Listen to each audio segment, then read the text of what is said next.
Kiwi. Oh my god, why are you here?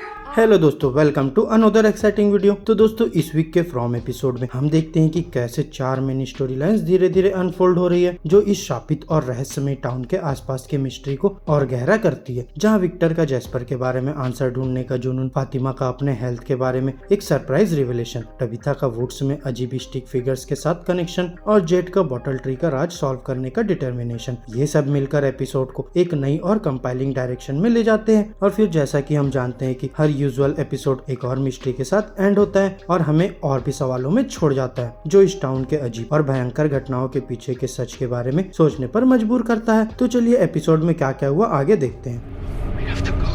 You know, Victor, if you keep coming down here, one of these days. Victor, जो अक्सर एक silent observer के रूप में रहता है, इस बार स्पॉटलाइट में है, क्योंकि वो अपने जैस्पर पपेट को ढूंढने में लगा हुआ है। ये पपेट उसके लिए सिर्फ एक टॉय नहीं है, बल्कि वो एक ऐसी रात की यादों से जुड़ा है जब पूरे टाउन के लोग मार दिए गए थे, बस विक्टर बच गया था। उसके लिए जैस्पर एक बचा कुचा विटनेस है उस भयानक रात का। उसे लगता है कि जैस्पर में कोई अजीब सी शक्ति है और शायद टाउन की उन ईरी फोर्सेस से उसे इम्ब्यू किया है, क्योंकि विक्टर ने सुना था कि जैस्पर एक क्रिस्टोफर नाम के फिगर के साथ एक सीक्रेट प्लेस के बारे में बात कर रहा था। और यही वजह है कि विक्टर टनल्स में भी घुसने को तैयार हो जाता है। और फिर हेनरी भी उसके साथ आ जाता है अपने गिल्ट की वजह से। हेनरी के गिल्ट का रीजन ये है कि उसे लगता है कि उसने अपने फैमिली को डिसअपॉइंट किया जब उसने उनके जिंदा होने की उम्मीद छोड़ दी थी। अब विक्टर के साथ दोबारा मिलने के बाद उसका पर्पस रिवाइव होता है और वो विक्टर को दोबारा खोना नहीं चाहता, इसलिए वो उसके साथ डिसेंड होता है। लेकिन ये डेंजरस साबित होता है, क्योंकि हेनरी की आवाज से टनल्स में क्रिएचर्स जाग जाते हैं। वहीं एक चिलिंग ट्विस्ट में हेनरी को अपनी लेट वाइफ का कुछ पर्सनल बिलोंगिंग मिलता है, जो उसके इमोशंस को हिला देता है। विक्टर के कहने पर कि क्रिएचर्स चीजों को रखना पसंद करते हैं, एटमॉस्फेयर को और भी ज्यादा अनसेटिंग कर देता है। ऐसा लगता है कि शायद ये क्रिएचर्स लव्ड वंस की आवाज का इस्तेमाल करते हैं कम्युनिकेट करने के लिए, जो हेनरी के शॉक का रीजन हो सकता है, क्योंकि शायद उसने अपनी वाइफ की आवाज सुनी थी। क्रिएचर्स का विक्टर और हेनरी के साथ अजीब और थोड़ा प्रोटेक्टिव बिहेवियर भी इस बात की तरफ हिंट करता है कि शायद विक्टर उनके लिए ऑफ लिमिट्स है। विक्टर ने बॉय इन व्हाइट के साथ अपनी बचपन की दोस्ती का जिक्र किया है और ये भी कहा है कि शायद वो क्रिएचर्स के रेत से इम्यून है। क्रिएचर्स का विक्टर पर अटैक न करना और उसे सिर्फ ल्योर करना ये सजेस्ट करता है कि शायद वो कुछ और एजेंडा लेकर आए हैं, और ये हिंट देता है कि विक्टर शायद इस टाउन में कुछ खास है। और ये सस्पेंस अब और भी बढ़ जाता है अगर जैस्पर सच में बात करने लगे जैसे विक्टर को लगता है। वहीं दूसरी तरफ टबिथा की स्टोरी भी अपने अलग ही मिस्ट्री के साथ अनफोल्ड हो रही है। एपिसोड के स्टार्ट में हम उसे अपने हस्बैंड जिम के साथ एक हीटेड आर्गुमेंट में देखते हैं, जहां वो उसे डिवोर्स लेने का याद दिलाता है जब उनके सन थॉमस की डेथ हुई थी। लेकिन उनका ये पर्सनल कॉन्फ्लिक्ट टाउन के क्रिएचर्स के ब्लड कर्डलिंग स्क्रैचेस के बीच खत्म हो जाता है, जो टाउन के डेंजर को और भी स्टार्कली हाईलाइट करता है। टबिथा गिल्ट में है कि शायद उसने कुछ और ट्राई किया होता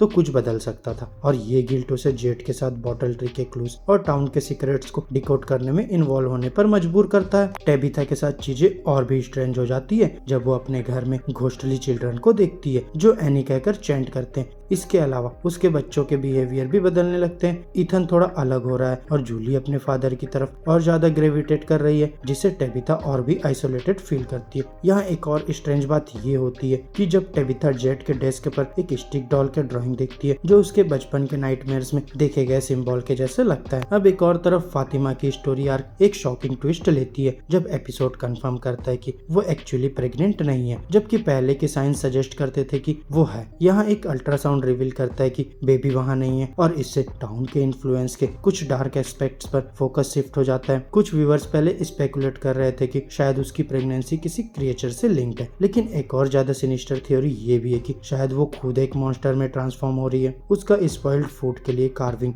और स्ट्रेंज इलनेस के एपिसोड्स ये सजेस्ट करते हैं कि टाउन का डार्क इन्फ्लुएंस उस पर कुछ डीपली इफेक्ट कर रहा है। फातिमा की ये रियलाइजेशन कि वो एक बेबी कैरी नहीं कर रही, बल्कि शायद अपने अंदर एक मॉन्स्टरस ट्रांसफॉर्मेशन की तरफ जा रही है, उसके आर्क को और भी टेरिफाइंग बना देता है। उसके साथ के कैरेक्टर्स भी उसे अलग अलग ट्रीट करने लगते हैं, और ये शायद उसके एलाइनेशन को और बढ़ाता है, जैसे एक रोजमेरीज बेबी जैसा एलिमेंट उसके स्टोरी में ऐड हो रहा हो, जहाँ सुपरनेचुरल फोर्सेस उसके बेबी और उसका माइंड करप्ट कर रहे हैं। वहीं रेंडल भी एक अनएक्सपेक्टेड डिसीजन लेता है जब वो अपने आइसोलेटेड पोस्ट को छोड़ने का फैसला करता है। बस पे उसका लोनलीनेस और मेरियल के चैंपियनशिप का जेलेसी रिवील करता है कि उसका कैरेक्टर सिर्फ टफ नहीं है बल्कि वनरेबल भी है, हुए उसके हेलुसिनेशंस और टाउन के मॉन्स्टर्स का उस पर इंटेंस इम्पैक्ट भी हाईलाइट होता है और जूली के साथ एक अजीब बॉन्ड भी बनता है क्योंकि वो भी कुछ अजीब वॉइसेस सुनने लगती है। रेंडल का बॉयड के लिए रिजेंटमेंट और उसका जीना सरवाइव करना ये सजेस्ट करता है कि टाउन के मॉन्स्टर्स ने शायद उसे अपने किसी प्लान के लिए बचाया हो। डोना का कैरेक्टर भी सिग्निफिकेंट ग्रोथ देखता है जब वो डेल की डेथ को शांतिपूर्ण तरीके से हैंडल करती है। एक रियल वनरेबिलिटी दिखाते हुए टेबिथा का सोलेस प्रोवाइड करने का उसका एक्ट भी दिखाता है कि वो भी इस अनरिलेंटिंग टेंशन के वेट को फील कर रही है। डोना की रेजिलियंस भी अब दरार लेने लगी है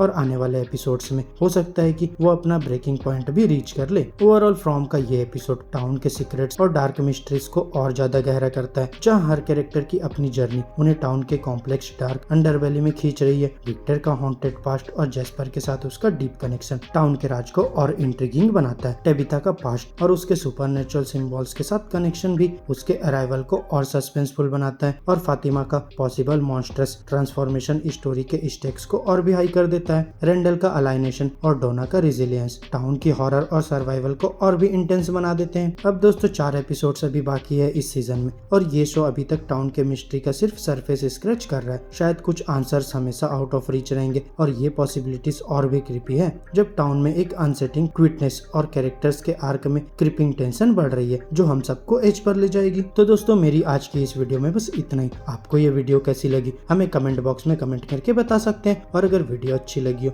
तो वीडियो को लाइक करो, चैनल को सब्सक्राइब करो और बेल आइकन को भी प्रेस कर लो। अब मैं मिलूंगा आपसे नेक्स्ट वीडियो में, तब तक के लिए बाय बाय दोस्तों।